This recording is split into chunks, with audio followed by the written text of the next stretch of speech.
Good evening, everybody. Happy Juneteenth. I got some feedback from one of my close high school friends for the last episode. He wrote, and I quote, "I did not like your last episode very much.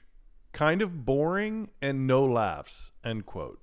That came in at 3:48 p.m., usually when he gets a little grumpy. And I said, "The drug one?" And he goes, "Yes, you can do better," end quote. There's nothing like a high school friend to go straight at you. And the beautiful thing is, he's right. Now, this isn't taken away if you did enjoy the drug episode, but from my own confessional, it was a bit half-assed. It was half-assed. Sometimes I sit down and I don't have the energy and I just say, fuck it. But that's not today. This is a very different episode. I've got the fire back. I've got a little bit of the zhuzh. I've made a commitment to an accountability group I meet with on Mondays that I'm going to get back up on stage next week. And there's nothing like fear as a motivator. So I've started working again. And what's cool is reviewing all the material I did in the last 4 podcast episodes. There's some topics that I'm going to mine. It wasn't all for naught. And that was the plan, and why I love you so much, is that when I talk to you, things come up. We now have a relationship. I imagine you, and we chat like friends. And so this is what the topics are that I'm going to pull out and mine. Ready? Here we go.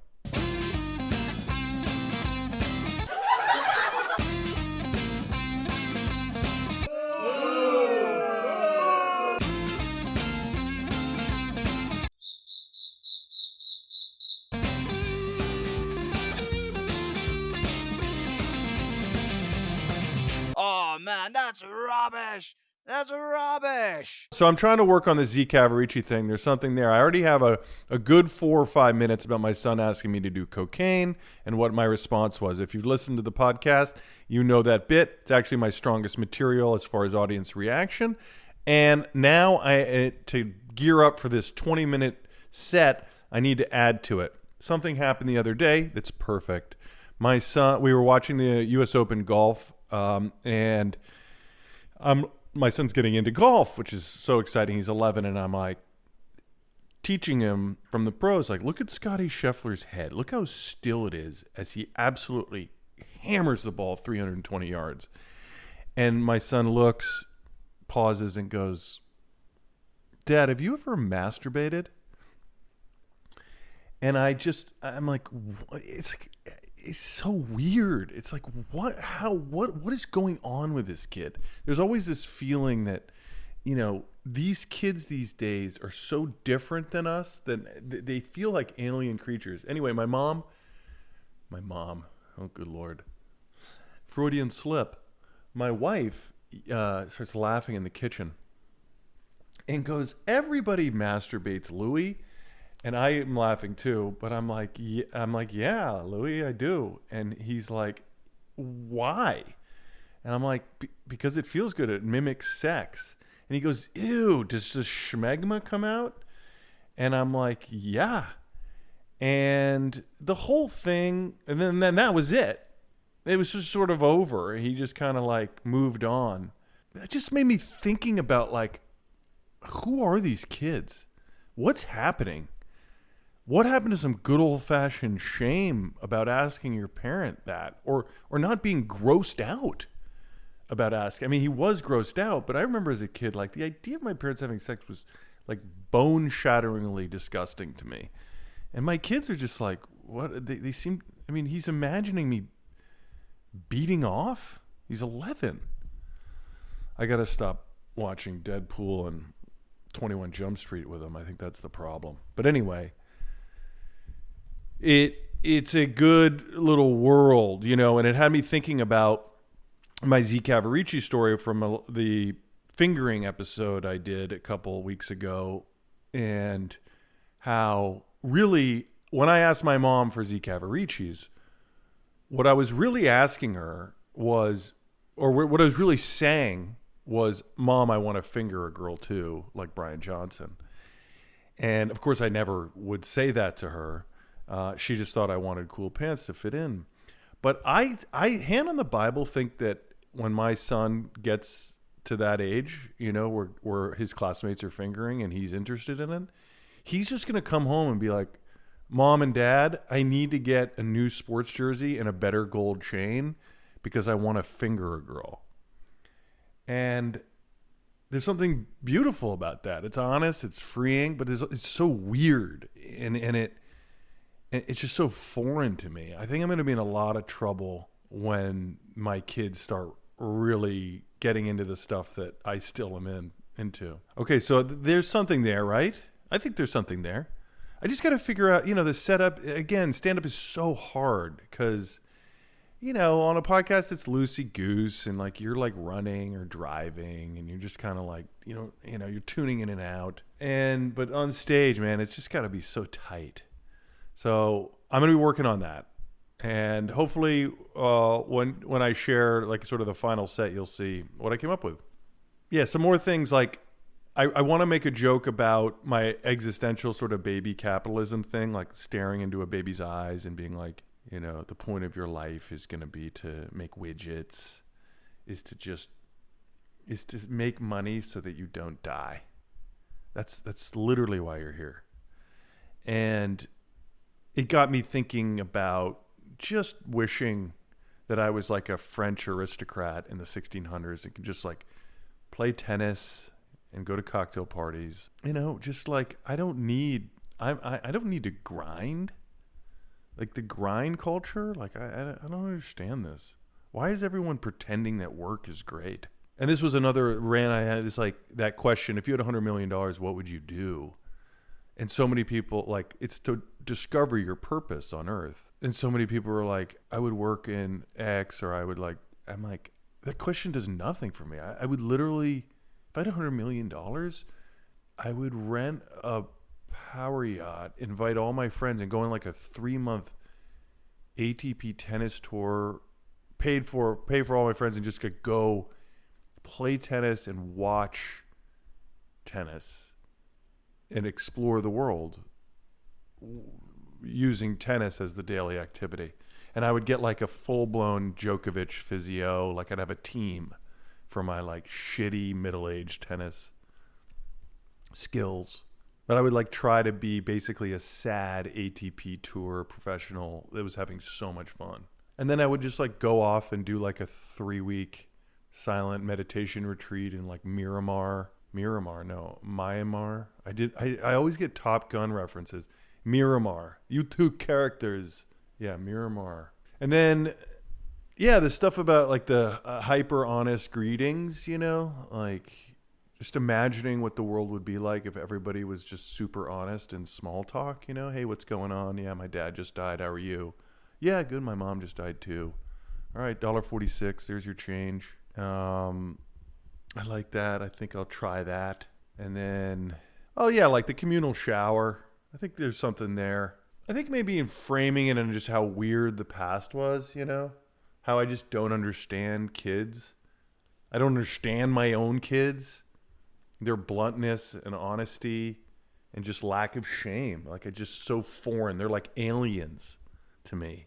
And that I'll, maybe I can parlay, like I'm of the generation that, you thought nothing of it to shower in 5th grade with your teacher who, after football practice, would just like roll in with his 9-inch python and like soap his dong while asking you about practice. I think there's stuff there. Don't you? Yeah, I can feel, I can sense your encouragement. And I think I want to touch on like maybe a little bit of the drug, like hypocrisy, everybody gets their skirt in a bunch about heroin, but if you've ever pressed the button for a morphine drip in a hospital, you've had heroin, so just relax. You just pipe down with your judgments and let me snort my heroin. I got to figure out a way to make Gouda fun. Gouda. I got to get Gouda in the act. Gouda is a cheese. It's a very funny word. On one of the podcast episodes, I just confessed about the food I'd eaten and the paradox or the irony that I had I felt terrific just eating terrible food. There's something about eating terrible food that feels good. Yeah, and then the prison section, just like maybe a quick little joke about the fluidity, just my confusion about sexuality. Like, it's just so incredible to me that you can get in prison for murder and just start enjoying pounding guys' asses like pretty quickly as a quote unquote hetero once you're in jail. I'm not sure what's going on there, you know what I mean? So those are some of the things that starting standees will appreciate if you end up seeing the final act. See how these things pop up. Yeah, this sort of overarching themes of adolescence I've always loved. And adolescence is where my memory comes back. Like, I don't remember really anything before the age of 13. And then everything I remember is really just a level of single-minded focus on girls and just wanting girls. It's all really I remember. And wanting to hang. It wasn't just girls. It wasn't like I wanted to be in love, you know. I was so wanting love.